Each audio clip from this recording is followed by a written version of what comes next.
Now we are going to start our lecture. As you can see, first question हमारे पास जो दे रखा है, आपको बोला हुआ है 8 resistance, each of resistance 5 ohm are connected in circuit shown in figure. The equivalent resistance between A and B.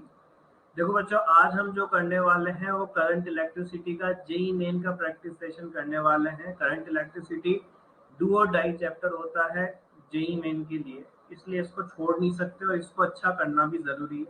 तो ये सेशन जो है वो पूरा हर तरीके के उन क्वेश्चंस का है जो पॉसिबली पूछे जाते हैं जेई मेन में।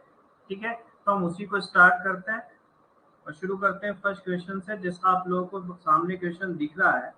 उसके अंदर आपको एक सर्किल टाइप शेप बना रखा है और आपसे बोला हुआ है कि हर रेजिस्टेंस जो है वो कितना है 5 ओम। मतलब ये भी 5, ये भी 5, ये भी 5, ये भी 5, ये भी 5, ये भी 5 और ये भी 5। आपको क्या बोला हुआ है, आपको ए और बी के बीच में क्या निकालना है, इक्विवेलेंट रेजिस्टेंस। अब देखो इसमें कंसेप्ट क्या लगेगा, अगर मैं इसको ऐसे बनाऊं, थोड़ा सा मैं इसको हॉरिजॉन्टल कर देता हूं तो आपको थोड़ी चीजें क्लियर हो जाएगी। कि मान लेते हैं कि ये ए है और ये क्या हो गया बी टर्मिनल। ठीक है, तो यहाँ से क्या होगा, ये और ये देखिए ये रेजिस्टेंस से हमें कोई प्रॉब्लम नहीं है, ये रेजिस्टेंस और यहाँ पे ये वाला रेजिस्टेंस। अब इसमें क्या होगा कि ये टर्मिनल है ए, ये टर्मिनल है बी, हमें इसके अक्रॉस निकालना है। तो क्या करते हैं, बैटरी लगा दी और ये रेजिस्टेंस हमारे पास बने हुए हैं, ये इधर से ये और यहाँ पे ये। ठीक है, आप सोच रहे होंगे कि सर आपने थोड़ा मिस्टेक कर दिया कि सब आपस में जुड़े हुए। नहीं, देखो इसमें वो वाला कंसेप्ट लगेगा जो हमने सिमेट्रिक सर्किट के अंदर पढ़ा हुआ है। सिमेट्रिक सर्किट के अंदर हमने ये चीज पढ़ी थी कि जब यहाँ से इस टाइप का कोई क्वेश्चन आता है, जो हमने बेंजीन रिंग टाइप का हेक्सागन वाला किया था रेगुलर हेक्सागन में, कि यहाँ से करंट जाएगी तो वो इक्वली डिवाइड होगी, पर इसमें फिर केसीएल फुलफिल नहीं हो पाएगा। इसलिए हम यहाँ पे इस सर्किट को क्या कर देंगे, इसको ओपन कर देंगे। ठीक है, यहाँ से इसको भी ओपन कर दिया और इसको भी ओपन कर दिया, तो क्या हो जाएंगे, अब सर्किट ऐसा बनेगा। देखिए ये ए और बी टर्मिनल मैंने बना दिया, ये ए और ये हो गया बी। ठीक है, यहाँ इसके ऊपर ये दोनों है तो ये दोनों को भी बना देते हैं, ये दो रेजिस्टेंस और ये दो रेजिस्टेंस जो ये वाले थे मैंने बना दिए। ठीक है, फिर इसके साथ यहाँ पे एक रेजिस्टेंस ए के साथ जुड़ा हुआ है।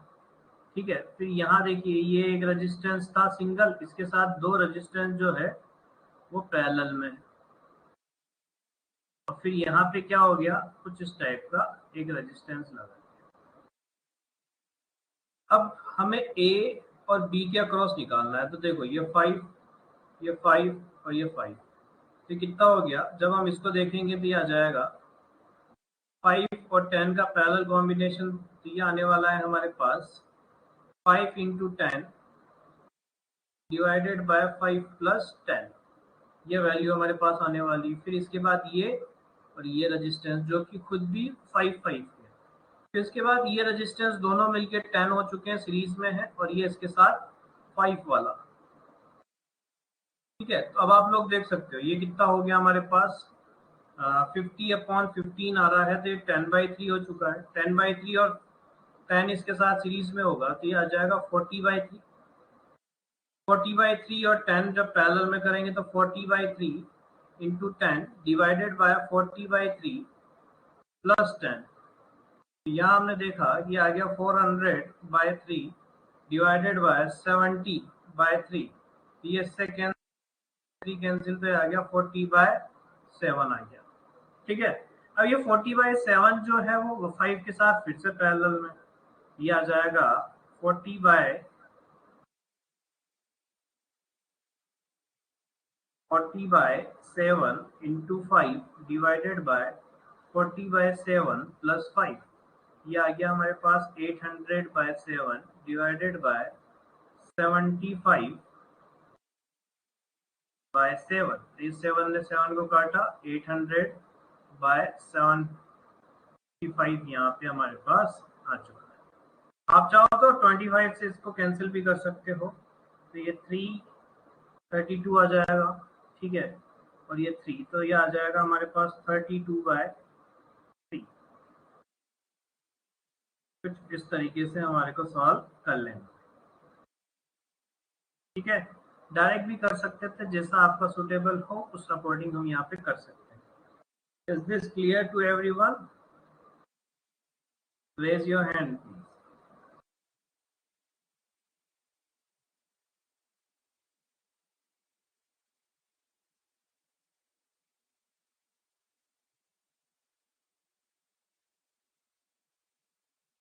Okay, now we are moving towards next question. The total momentum of electron in straight wire of length 1000 meter carrying a current of 70 ampere is closest.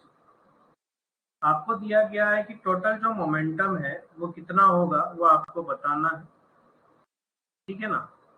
तो टोटल मोमेंटम स्ट्रेट वायर का जो होगा, length हमें कितना दिया हुआ है, तो लेंथ 1000 मीटर दे रखा है, करंट हमें कितना दिया हुआ है 70 एम्पियर, और इलेक्ट्रॉन का दे रखा है। तो आपको पता है कि I = NeAVD, यहाँ पे हमें पता है क्या है, NeAVD हमें पता है, ठीक है।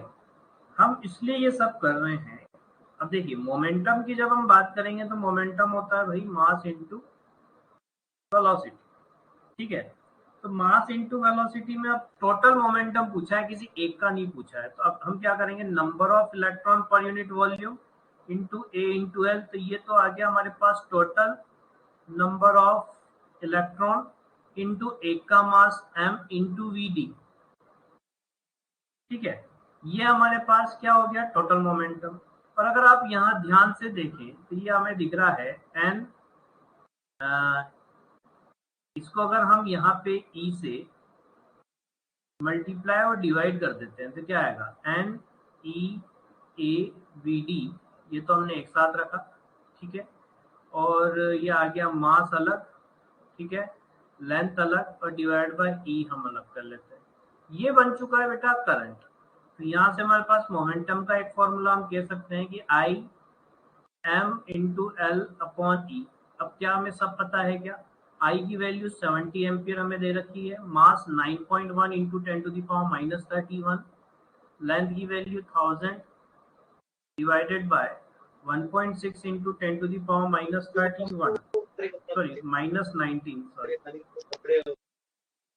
ये -19 हो जाएगा, ठीक है। तो ये हमारे पास टोटल मोमेंटम आ जाएगा। आप इसको सॉल्व कर सकते हैं। Is there any doubt? If this is clear, then raise your hand.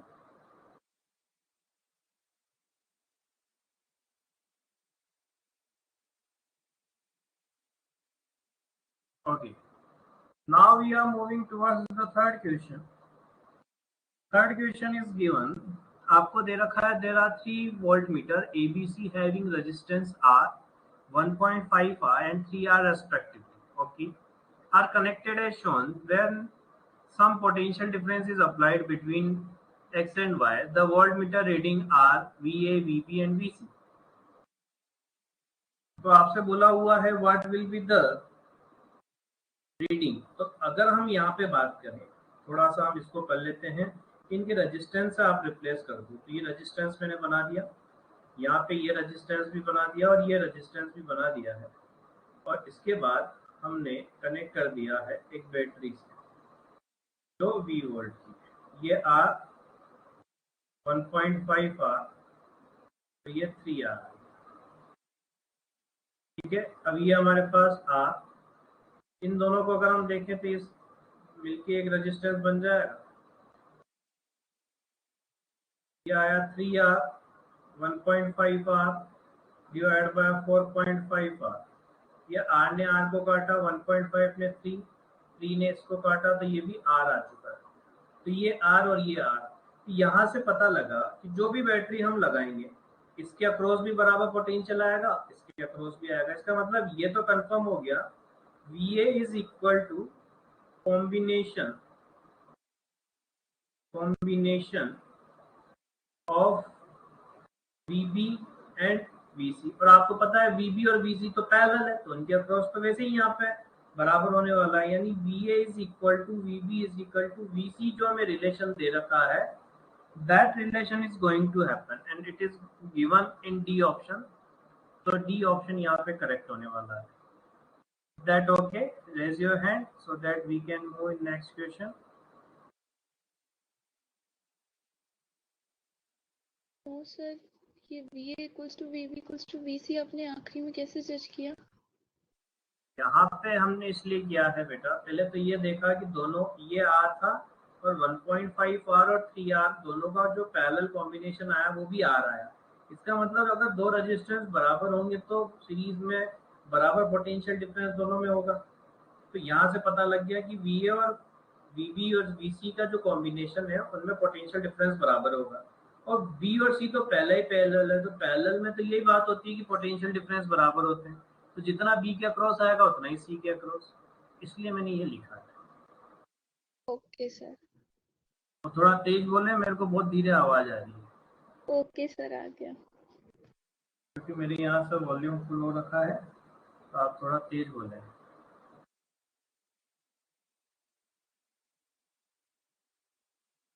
आगे बढ़े. Yes sir. ओके, चलो नेक्स्ट क्वेश्चन की तरफ चलते हैं. नेक्स्ट क्वेश्चन आपको दे रखा है, इलेक्ट्रिक बल्ब आपको दिया हुआ है, rated for 500 watt at 100 volt is used in circuit having 200 volt supply. The resistance R that must be put in series with the bulb so that the bulb draws 500 watt. देखो यहाँ पे आपको दे रखा है कि ये एक बल्ब है जो 200 वोल्ट की सप्लाई के साथ आपने कनेक्ट किया है. किसके साथ? एक रेजिस्टेंस के साथ आपने इसको सीरीज में कनेक्ट कर दिया है.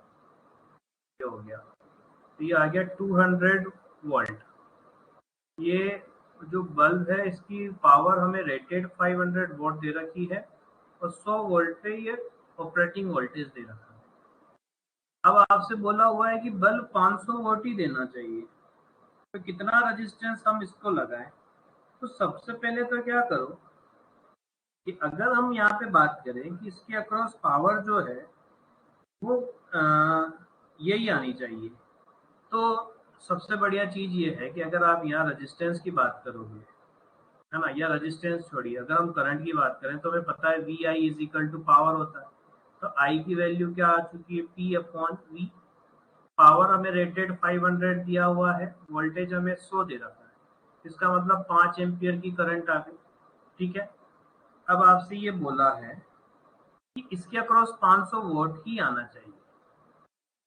500 वोल्ट ही आना चाहिए, इसका मतलब अगर हम यहाँ देखें तो हम ऐसे कह सकते हैं कि अगर इसके अक्रॉस 100 वोल्ट है तो इसके अक्रॉस भी 100 आना चाहिए, क्योंकि टोटल आपने 200 अप्लाई किया है ना. भाई अगर इसके अक्रॉस 100 वोल्ट पोटेंशियल डिफरेंस आएगा तभी तो 500 की पावर आएगी, इसके अक्रॉस भी 100 आ जाना चाहिए. अब करंट तो हमने निकाल ली, करंट सीरीज में सेम होती है, कितनी आई है? 5 एम्पियर. इसका मतलब अगर IR इज इक्वल टू हम V करें तो V हमें रेजिस्टेंस के अक्रॉस 100 पता है, करंट हमें 5 और R की वैल्यू निकालनी, तो यहाँ से 20 ओम आ चुका है. यानी अगर हम 20 ओम का रेजिस्टेंस लगाएंगे तो वहां पे ये वाली वैल्यू आ जाएगी. और आप ऐसे भी कह सकते हो कि अगर ऐसे नहीं निकालना चाहता तो अल्टरनेट मेथड ये भी हो सकता है. आप क्या करो, बल्ब का रेजिस्टेंस निकालो, जो बल्ब का रेजिस्टेंस होगा वही इसका होना चाहिए, तो बराबर हो जाएगा. अब बल्ब का रेजिस्टेंस कैसे निकालें? आप ऐसे निकालो कि V²/R is equal to P. R की वैल्यू आ जाएगी V²/P. V² कितना है? 100 का स्क्वायर डिवाइडेड बाय 500. तो ये आ गया हमारे पास 100 इंटू 100 डिवाइड बाय 500. तो ये इससे कैंसिल, ये आ गया 20. इसका मतलब 20 दोनों तरीके से आ गया. तो मेरे ख्याल से मेथड सभी बच्चों को क्लियर हो गया होगा. आगे बढ़े. Raise your hand. Okay, now we are moving a good question. As you can see, this question is about for temperature coefficient. Temperature of a resistance at temperature T degree Celsius is equal to R01 plus AT plus BT square. R0 is the temperature at 0 degree Celsius.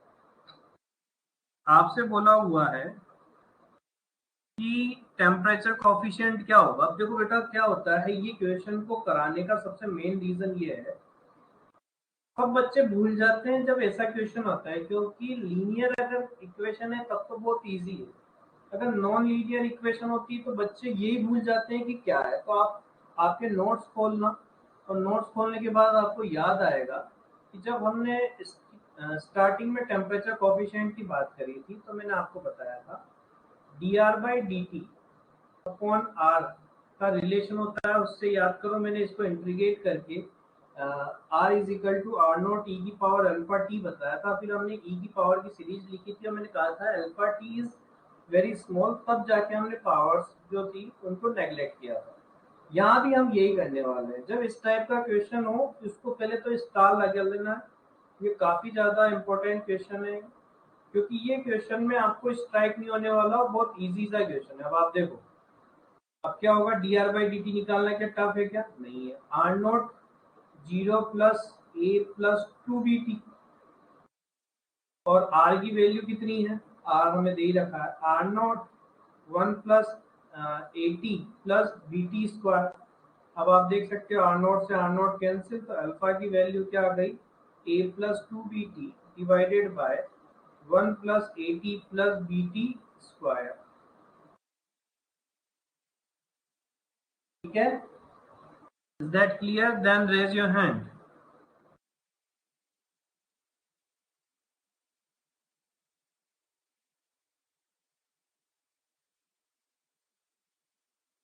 Is there any doubt? Okay, now we are moving towards next question. As you can see, आपको दे रखा है current passing through 3 ohm resistance, 3 ohm resistance के across current कितना होगा। अब देखो ज्यादातर इसमें क्या होता है, लॉजिक लगाया करो, सर्किट को सॉल्व मत किया करो।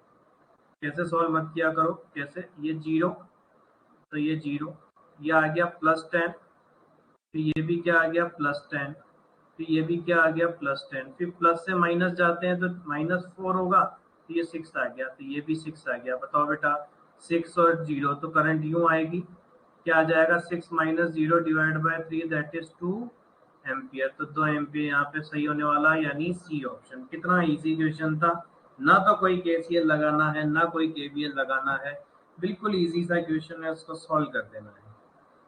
Is that clear? Okay, now next question is logical question. मैं इसको टफ नहीं कहूंगा, लॉजिकल क्वेश्चन इसलिए है, potential difference across the terminal of the battery as shown in the figure. ज्यादातर बच्चे जो सोचते हैं कि बैटरी के टर्मिनल के अक्रॉस पोटेंशियल डिफरेंस कितना होगा। अब कुछ लोग सोच लेते हैं कि भैया ये 10 वोल्ट होगा, या कोई सोच लेते हैं कि इसके अक्रॉस वाला होगा, और कुछ ये सोच लेते हैं कि ये पूरे के अक्रॉस होगा। तो क्या आंसर आने वाला है, whenever a battery is given along with its internal resistance then the potential difference is complete। जो ये बैटरी और इसके इंटरनल रेजिस्टेंस के अक्रॉस होने वाला है, पहले तो ये क्लियर रखना है। दूसरी चीज क्या है कि यहाँ पे ये देखो आप, इसमें शॉर्ट सर्किट कर रखा है, इसका मतलब इस रेजिस्टेंस का कोई मतलब नहीं है, क्योंकि अगर मैं ये ए पॉइंट बोलता हूँ तो ये भी ए पॉइंट है, यानी ये भी ए और ये भी ए, इस वाले पॉइंट रेजिस्टेंस के अक्रॉस पोटेंशियल डिफरेंस 0। अब आप बताओ मेरे लिए ये पॉइंट ए और ये वाला पॉइंट बी है, इसके अक्रॉस पोटेंशियल डिफरेंस निकालना है, और अगर हम देखें तो ये भी ए है और ये भी ए है, इसका मतलब पोटेंशियल डिफरेंस यहाँ पे क्या आने वाला है, सरल शब्दों में कहें तो 0। लॉजिक समझ में आया सभी को?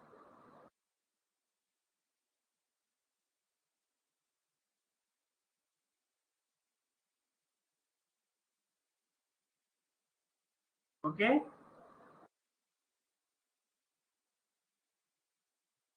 आगे बढ़े।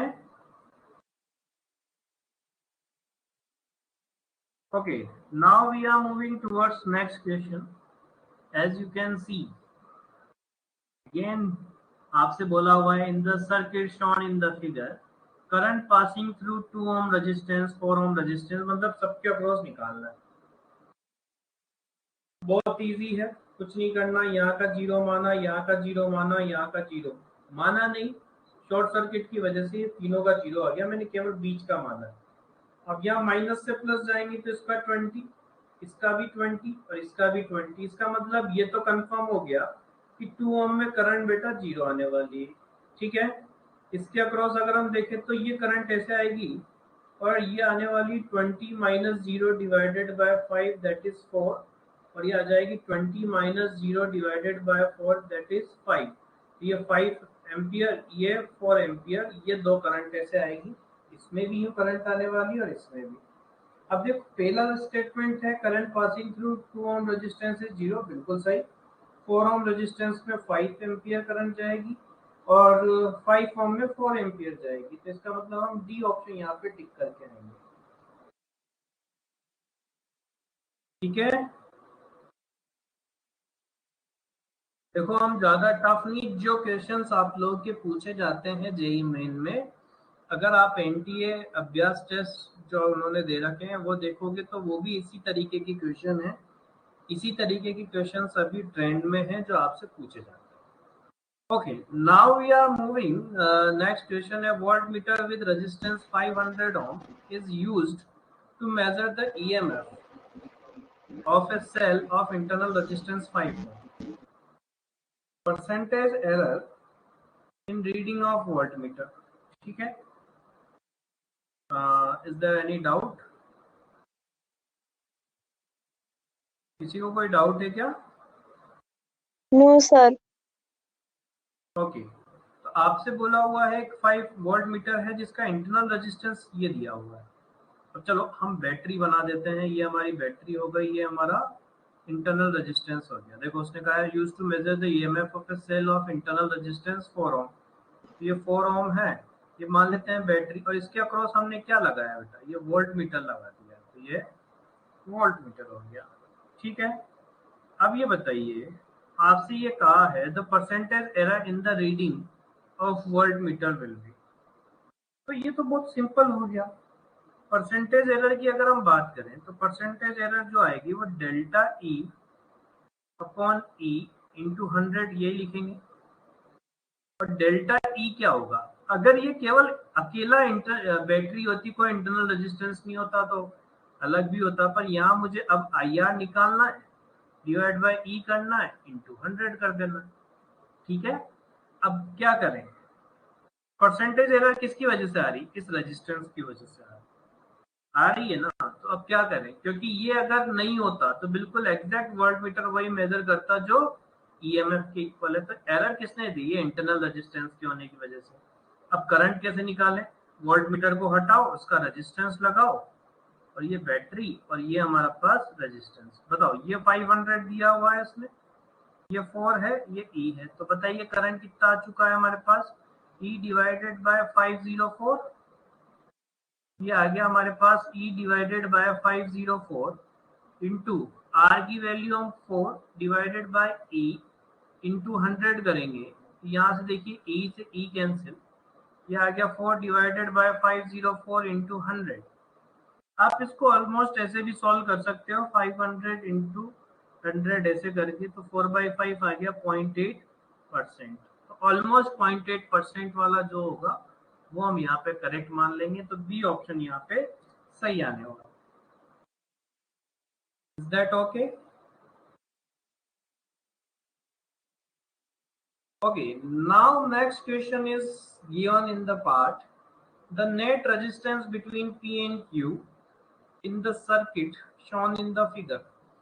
ज्यादातर बच्चे क्या है कि ऐसा क्वेश्चन देख के घबराते हैं, क्योंकि वो ये नहीं समझते हैं कि इनका मतलब क्या होता है। इसे बोला जाता है ग्राउंडिंग। ग्राउंडिंग मतलब पोटेंशियल जीरो कर दिया, तो इसका भी पोटेंशियल जीरो। और आपने ये भी पढ़ा होगा जब दो का पोटेंशियल बराबर होता है तो we can connect by plain wire, तो यहाँ प्लेन वायर से कनेक्ट करेंगे, तो ये हमारे पास आर और ये आर, ये तो हमने बना दिया।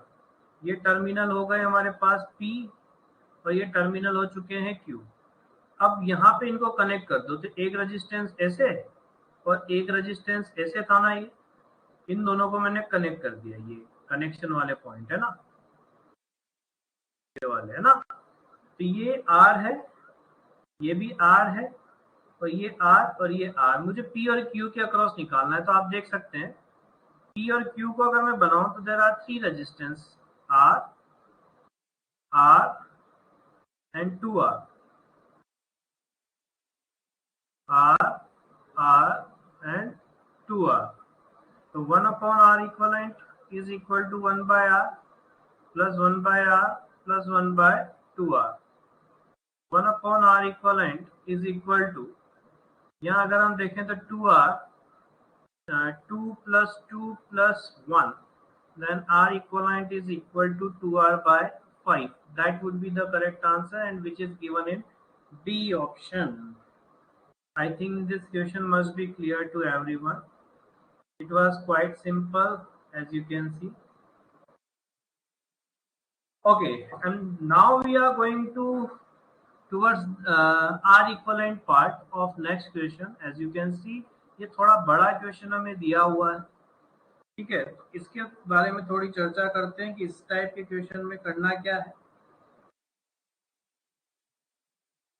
अब अगर आप यहाँ पे ध्यान से देखें, यहाँ इस टाइप के क्वेश्चन में करेंगे क्या। सबसे पहले तो ये हमारे पास होना चाहिए कि सर ये वाले क्वेश्चन आते हैं तब क्या करें। बेटा एक चीज ध्यान में रखना, ये जैसे क्वेश्चन होते हैं ना जिसमें आपको दिख रहा है कि सिमेट्री है, क्या दिख रहा है, सिमेट्री। जैसे अगर मैं ये लाइन खींच देता हूँ, ये पी और क्यू के अबाउट मुझे निकालना है, तो इसको क्या कर दो, फ्लिप कर दो। फ्लिप करेंगे तो क्या आ जाएगा, ये आर और ये आर तो वही रहने वाला है। यहाँ 2R और यहाँ 2R आपस में पैरेलल आ जाएंगे, ठीक है। यहाँ वाला 2R और यहाँ वाला 2R, ऐसे ही यहाँ वाला 2R और यहाँ वाला 2R इधर आ जाएंगे, है ना। और यहाँ अगर हम देखें ये 2R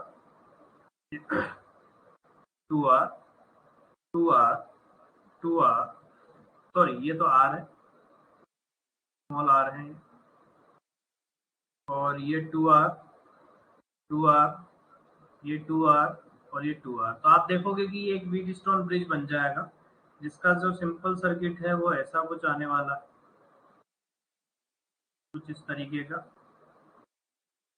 यहाँ पे P upon Q is equal to R upon S होने वाला है।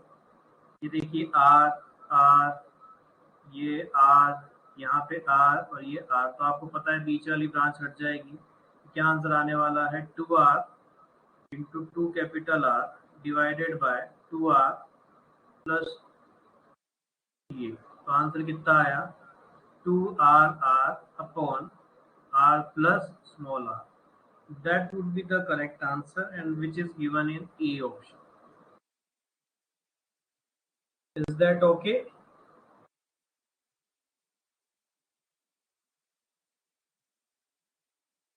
Okay, next we are moving towards the next question. As you can see, a 100-watt bulb V1 and 260-watt bulb V2 and V3 are connected to a 250-volt source as shown in figure.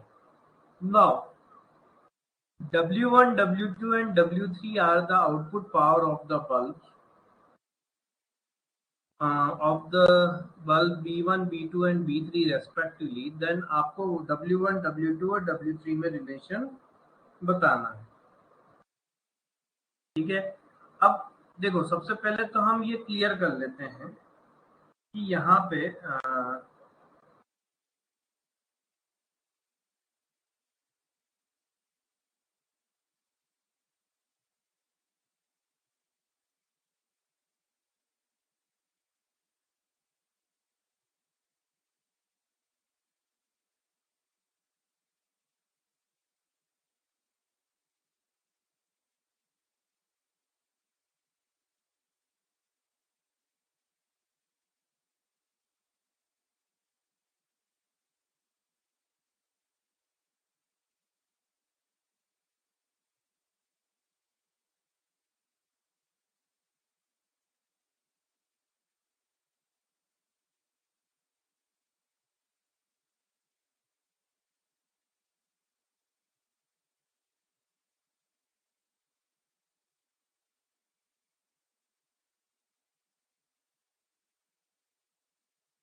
Sorry for interruption, actually voice आ रही है सभी को? Yes sir. अच्छा, कुछ लोगों का session नहीं चल रहा है इसलिए उन्होंने फोन किया था। ठीक है, चलो एक बार अगर किसी का सेशन नहीं चले तो अदिति कोऑर्डिनेट कर लेना उनसे। अब हम क्वेश्चन पे चलते हैं। B1, B2 and B3 there are 3 bulbs and the power are given, आप लोग देख सकते हो। ठीक है, और B2, B3 जो है वो 60 वॉट के दे रखे हैं। ठीक है, तो अब हमें इसमें पता कैसे लगेगा? जैसे मैं इस पे B1 की बात करूँ तो ये 100 और B2 की 60 और B3 की भी 60। तो ऐसे ध्यान में रखना है बेटा, इन सीरीज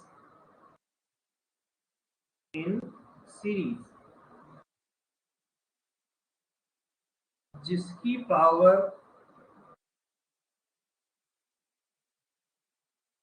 कम, सीरीज के अंदर जिसकी पावर कम होगी, पी कंजप्शन उसका ज्यादा होगा। ठीक है, और पी कंजप्शन ज्यादा होगा तो ब्राइटनेस भी उसकी क्या होगी? ज्यादा होगी। अब अगर मैं 100 और 60 में देखो, इससे ये तो कंफर्म हो गया कि W2 और W1 तो इसमें ये आना चाहिए आंसर। ठीक है, दूसरा आपको ये पता है कि अगर बल्ब सीरीज में होते हैं, यानी अगर सीरीज में होते हैं, कैसे देखें सीरीज, तो रेजिस्टेंस भी क्या होते हैं? सीरीज। पर पावर जो होती है वो किस में होती है बेटा? पैरेलल में होती है। इसका मतलब अगर मैं ये निकालूं तो 60 इंटू 100 डिवाइडेड बाय 60 प्लस 100 आ रहा है, तो आप इसको लिख सकते हो 6000 डिवाइडेड बाय 160। फिर जो भी आएगा ये आ गया 600 बाय 16। इसको अगर हम लिखेंगे तो ये देखिए, जब आप इसको कैंसिल करोगे, ये 4 से कैंसिल हुआ और ये 150 आया, और इसको अगर हम देखें तो 75/2, ये हमारे पास आंसर आया 75/2। ठीक है, ये ध्यान में रखें कि पैरेलल में क्या सीन है। इन पैरेलल, ये बहुत अच्छा कंसेप्ट बता रहा हूं मैं। इन पैरेलल जिसकी पावर ज्यादा, इसकी पी रेटेड ज्यादा, पी कंजप्शन ज्यादा, तो ब्राइटनेस भी क्या हो जाएगी? भी ज्यादा आ जाएगी। इसका मतलब यहाँ जो रिलेशन आने वाला, देखो मैंने इसलिए बनाया कि B2 B3 में तो हमने देख लिया कि यह 100 और 60 है, तो इसका मतलब ये रिलेशन फॉलो हो गया। अब मैं इन दोनों में कंपेयर कैसे करूं, फर्स्ट और सेकंड रो में?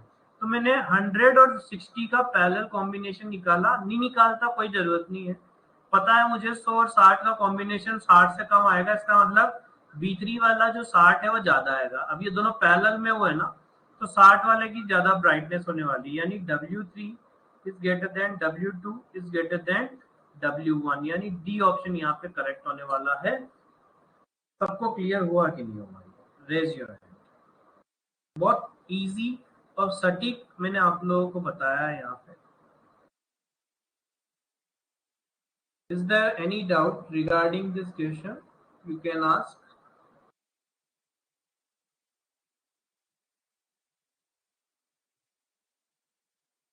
सर W2 और W3 का रिलेशन कैसे आया वो समझ नहीं आया। W2 और W3 का रिलेशन बेटा ऐसे आया कि मैंने आपको बताया ना कि जब बल्ब सीरीज में होंगे तो रेजिस्टेंस सीरीज में होंगे, तो पावर जो होगी वो पैरेलल होगी। तो मैंने देखा कि 100 और 60 का जो पैरेलल कॉम्बिनेशन आएगा वो 60 से तो छोटा आएगा ना।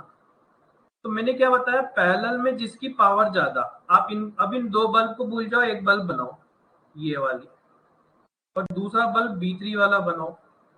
तो एक की पावर तो है ये 75/2 जो हमने पैरेलल कॉम्बिनेशन से निकाली थी, और एक की पावर है 60, और ये दोनों पैरेलल में। तो मैंने क्या बताया, जिसकी पावर ज्यादा होगी पैरेलल में उसकी कंजप्शन पावर भी ज्यादा होगी, ब्राइटनेस भी ज्यादा होगी। इसका मतलब B3 सबसे आगे निकलने वाला है। और फिर B2 और B1 में तो रिलेशन हमने पहले ही निकाल लिया था। Okay, sir. Okay, now next we are moving towards question. A capacitor is charged then made to discharge through a resistance. The time constant is tau. At what time the potential difference across the capacitance decreases by 10%? Easy question है, आप लोग देख सकते हो.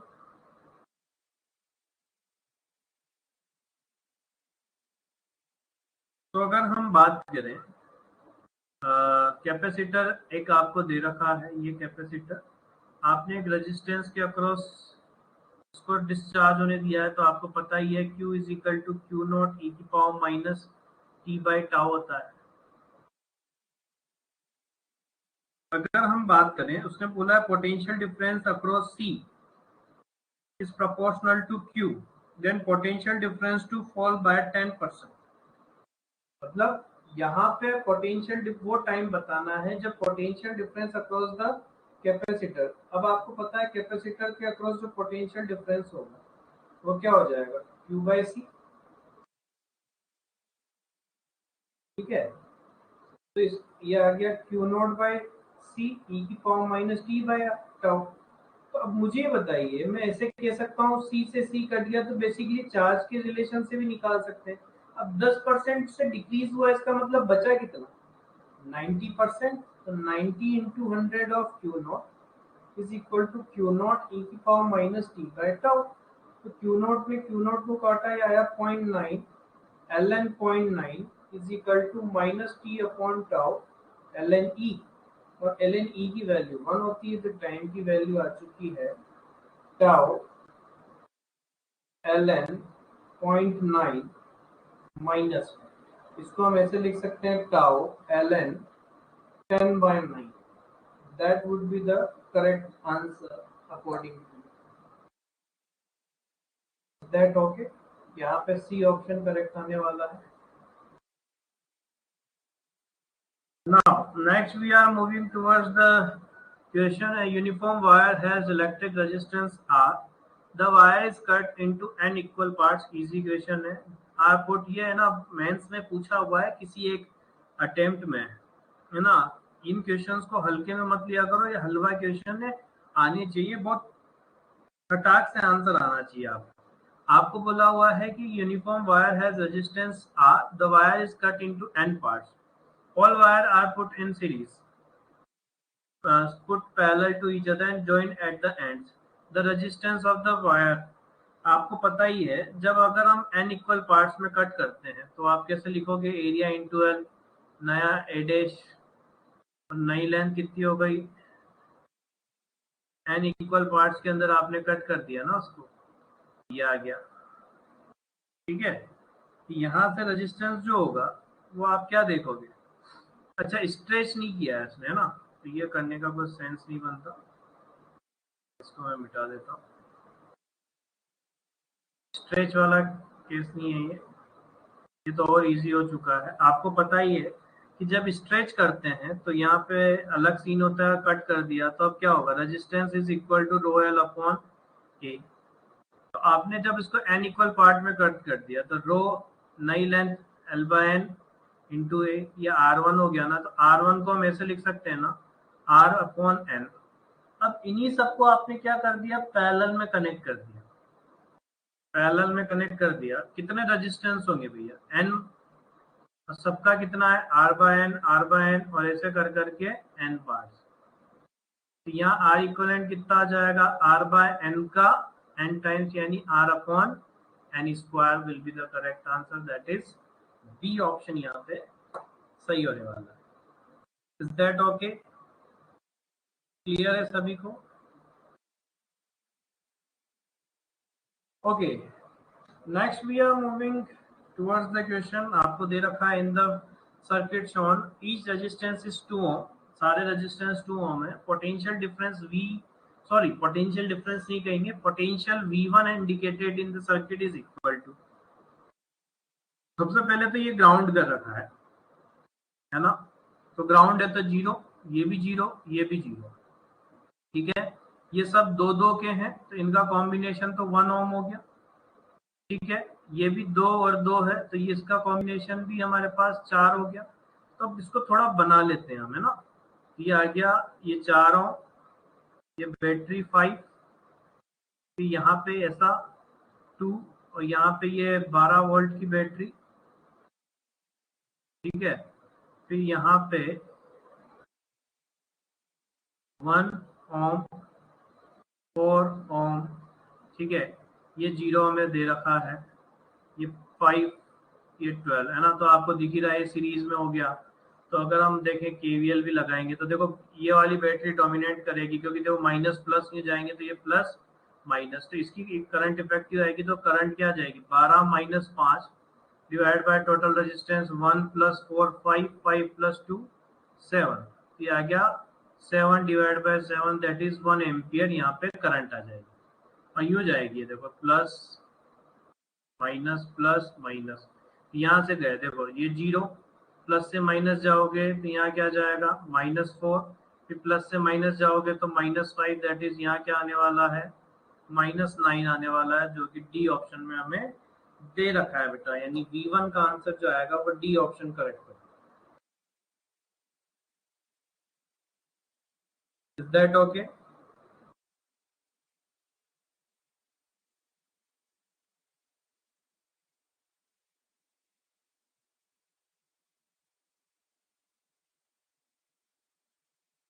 Okay, next we are moving towards the question. To get maximum current through a resistance of 2.5 ohm, one can use m rows of cells, each row having n cells. तो देखो हर रो के अंदर n सेल्स है EMF के। तो देखो ये resistance, फिर ऐसे ये E और ये R ऐसे कर करके कितना हो गया हमारे पास n सेल्स। तो आपको पता है, और ऐसे m रोज है, ठीक है। तो आपको ये पता है कि इस पैरेलल सीरीज में कॉम्बिनेशन तो क्या हो जाएगा, ये Ne और ये रेजिस्टेंस Nr, और इनको किस में लगाना है, M में। तो अब आपको पता है पैरेलल में तो कोई फर्क नहीं पड़ता, तो E इक्विवेलेंट तो Ne लेने वाला है, और R इक्विवेलेंट क्या हो जाएगा, Nr अपॉन M। अब क्या करने वाले हैं, उसने कहा है इनको रेजिस्टेंस हमने लगा रखा है कितना, 2.5, ठीक है ना। अब ये बताओ आपसे क्या कहा इसने कि internal resistance of each cell is 0.5। अब अगर हम पैरेलल करना चाहते हैं, पैरेलल के आप भाई मैक्सिमम पावर करना चाहते हो, तो ये रेजिस्टेंस और ये रेजिस्टेंस की वैल्यू बराबर होनी चाहिए ना। Nr upon M must be equal to 2.5। तो N अपॉन M, R की वैल्यू 0.5 इज इक्वल टू 2.5, तो ये इससे cancel 5 times, N is equal to 5M,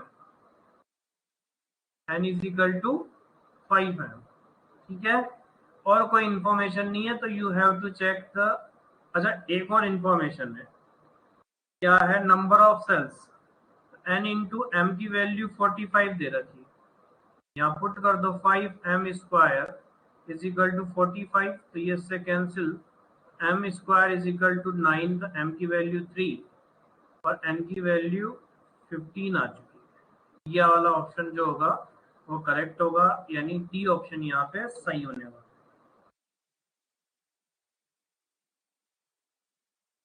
Is that clear to everyone? Raise your hand.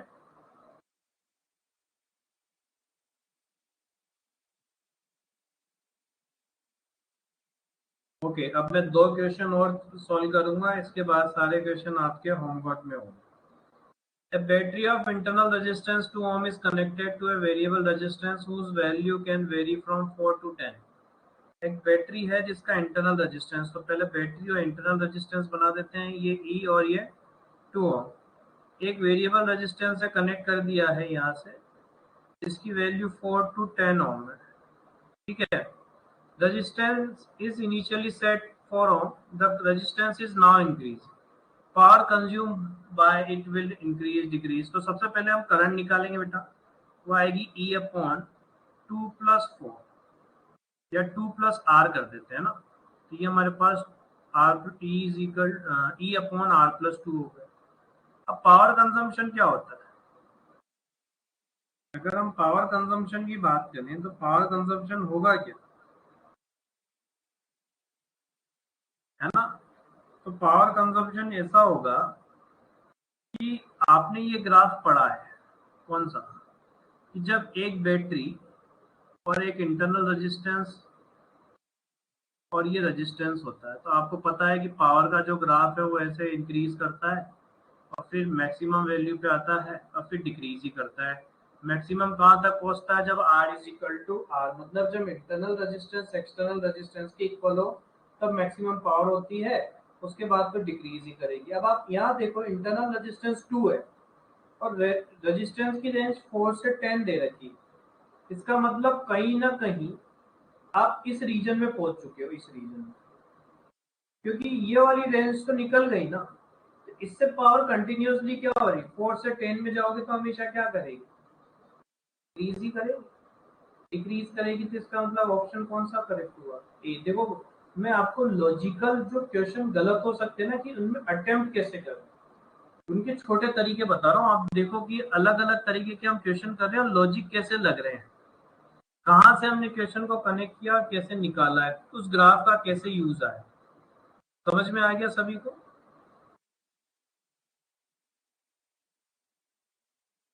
And this is the last question which we are going to solve. A EMF of cell having internal resistance, वापस से ये EMF internal connected to an external resistance R, ये R हो गया, ये E और ये आपसे बोला है पोटेंशियल डिफरेंस भी across the resistance R varies, ये क्या आएगा, I is equal to E upon R plus small r, potential difference is E upon R plus small r into R, ठीक है। तो उसने ये बोला हुआ है R के साथ इसका ग्राफ कैसा होगा, तो बेटा इसको ऐसे बनाएंगे, E अपॉन R से डिवाइड करो तो 1 plus R upon capital R। तो अगर आप R को बढ़ाओगे तो R अपॉन R क्या हो जाएगा, कम होगा, कम होगा तो डिनोमिनेटर कम हो जाएगा तो V क्या हो जाएगा, बढ़ जाएगा। अब ऐसा किसमें है कि R के बढ़ाने के साथ V भी बढ़ रहा हो, R के बढ़ाने के साथ V भी क्या हो रहा हो, बढ़ रहा हो। तो आप यहाँ देखो एक ही ऑप्शन ये दिख रहा है, ये बी वाला जिसमें बढ़ रहा है, बाकी ए में कांस्टेंट है, में भी कांस्टेंट है और इसमें डिक्रीज कर रहा है, इसका मतलब बी ऑप्शन जो है वो यहाँ पे करेक्ट होगा। ठीक है बच्चों, आज का सेशन होपफुली आप सभी को अच्छा लगा होगा, ठीक है। ऐसे ही अपन डिस्कस करेंगे। अब इसके अंदर अब आपके 7 क्वेश्चंस बचे हुए हैं, शायद मेरे ख्याल से 25 क्वेश्चंस का है। तो ये जो पीडीएफ पीपीटी वगैरह है वो आप लोगों के साथ शेयर कर दी जाएगी, ठीक है।